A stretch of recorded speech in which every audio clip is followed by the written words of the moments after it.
Well, that's all the sport, but let's take a look at one more story. Sustainable development and African Renaissance are some of the topics key to the heart of Global Peace Foundation's chairman.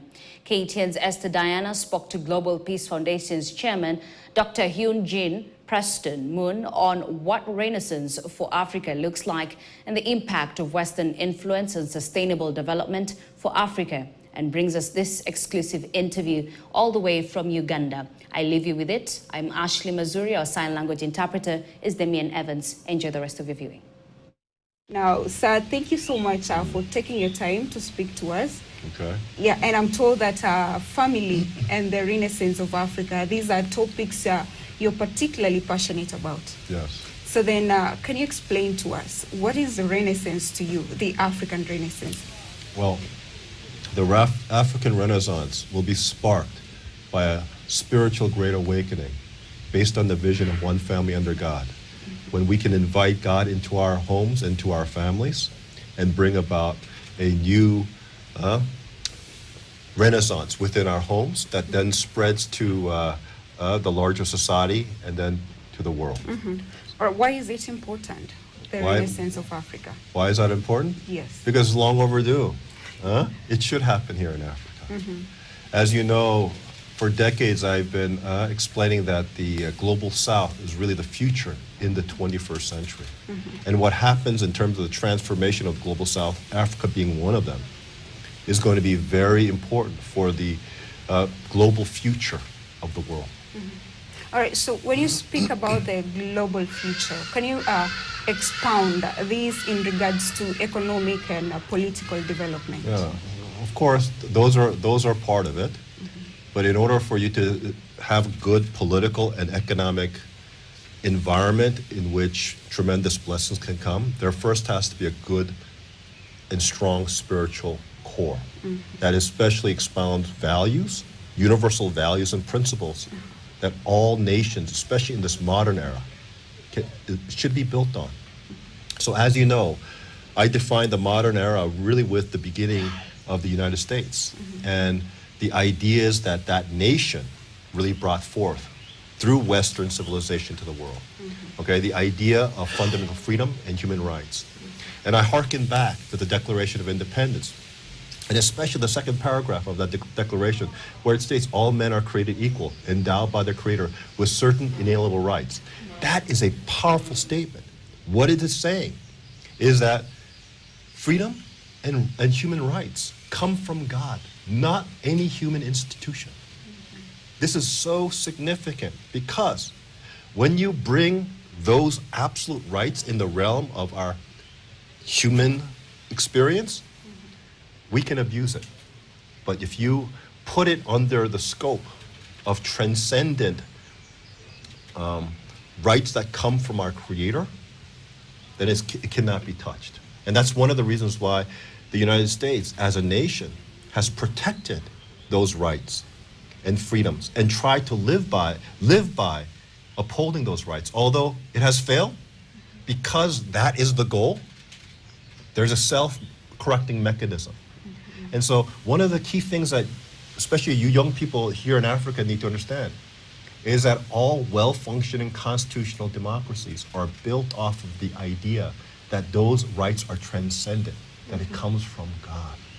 And it's the purpose of government and human institutions to support and protect those rights. All right, amazing. So this is a wonderful message, and I understand the role Global Peace Foundation plays in preaching the gospel of peace, family, and all that. So then what is the role of global peace in this particular Renaissance for Africa? What role is the organization playing? If you have peace, then you have political stability. When you have peace, you have economic prosperity. The first ingredient for political stability and economic prosperity is peace.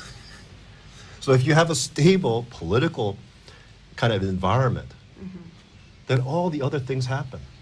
But in order to create that stable political environment, you first have to have peace. And that's one of the reasons why the spiritual component, the values component, the universal principles component becomes so important. All right, so they just concluded Global Leadership Conference in Nairobi, had the objective was, it also had touched on the renaissance of Africa. So why now? Why do you think this is the right time to? Well, every moment in history has its particular time. And there are things happening here in Africa that are very good developments that shows that we're entering that stage in which this renaissance can really happen. Now, it was kind of tragic in terms of what happened in Kenya during that period. And I'm not going to go into it in depth over here in this interview, but the fact that most of that tragedy was averted because of the positions and because of the activities of the Global Peace Foundation, that's something that I think says a lot to the message that we're bringing.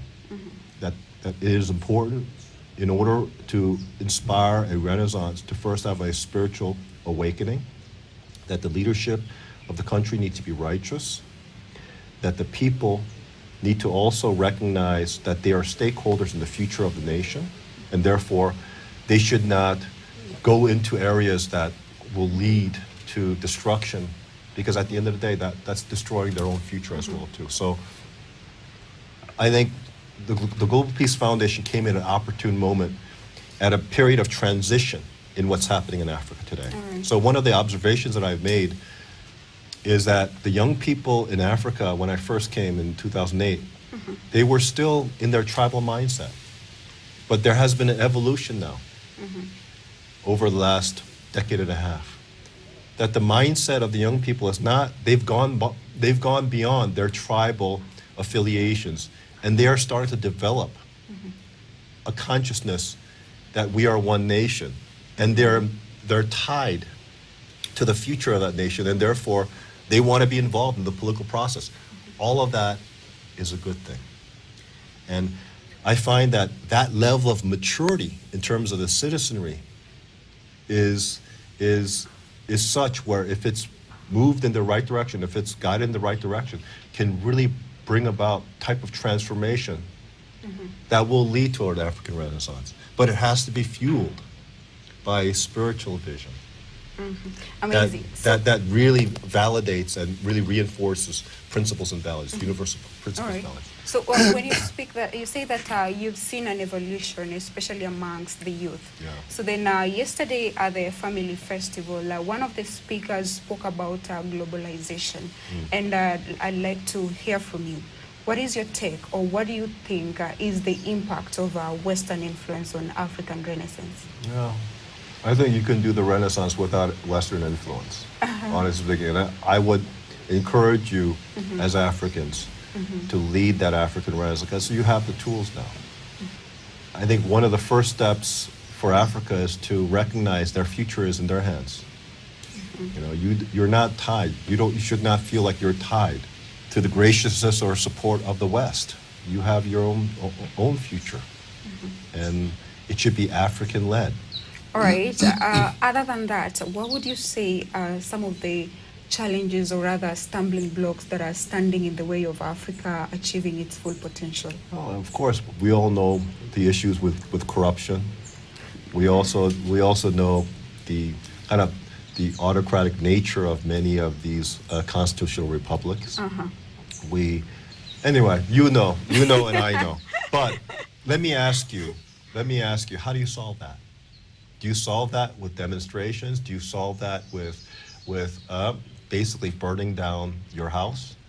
Or do you solve that with raising a new generation leaders that are ethical, that are moral, that have the country's interest in mind, that have the people's interest in mind, that recognizes that becoming, president or leader of a nation is servant leadership, that if you're in government, you're serving the people, right? How do you bring about that type of transformation? What I'm saying is, this is how you do it. You raise a new generation of leaders that have the right aspirations. While we are preaching, or while you're encouraging youth to get into meaningful marriages and build families, How can they navigate marriage with the current crisis, economic crisis, and high cost of living? You mean here in Uganda? In Africa, even in Kenya, back at home? Well, work hard. You know, I think it's a mistake, and I don't prescribe to that opinion that the government can solve all your problems. I'm of the opinion that I'd rather be free and be able to solve my own issues. So my what's that recommendation for the young people is you got to work hard. There is no free ride. Facing challenges is not a bad thing. Facing challenges is not a bad thing. Having to strive and having to work hard are not bad things, and something that you African young people should embrace. Because if you do, you'll find a way. All right, so But in terms of policy, should government try to create policy that makes the standard of living as welcoming as possible to the citizen? Absolutely. But as you know, sometimes the government policies are not well informed, and that's really why in the democratic process is a give and take process. You should be able to work that out with the citizenry. But I cannot give you in 5 minutes the solution to how to deal with the cost of living here in Africa. My recommendation would be young people, work hard. Well, that's it from us here in Kampala, Uganda. I've been speaking to Global Peace Foundation's chairman, Dr. Hyang-Jin Preston Moon, and my takeaway from this conversation is that family and the youth should be placed at the center of economic, political development for the renaissance of Africa, the rebirth of Africa, to ensure Africa develops and grows sustainably. My name is Esther Diana in Uganda, Kampala for KTN News.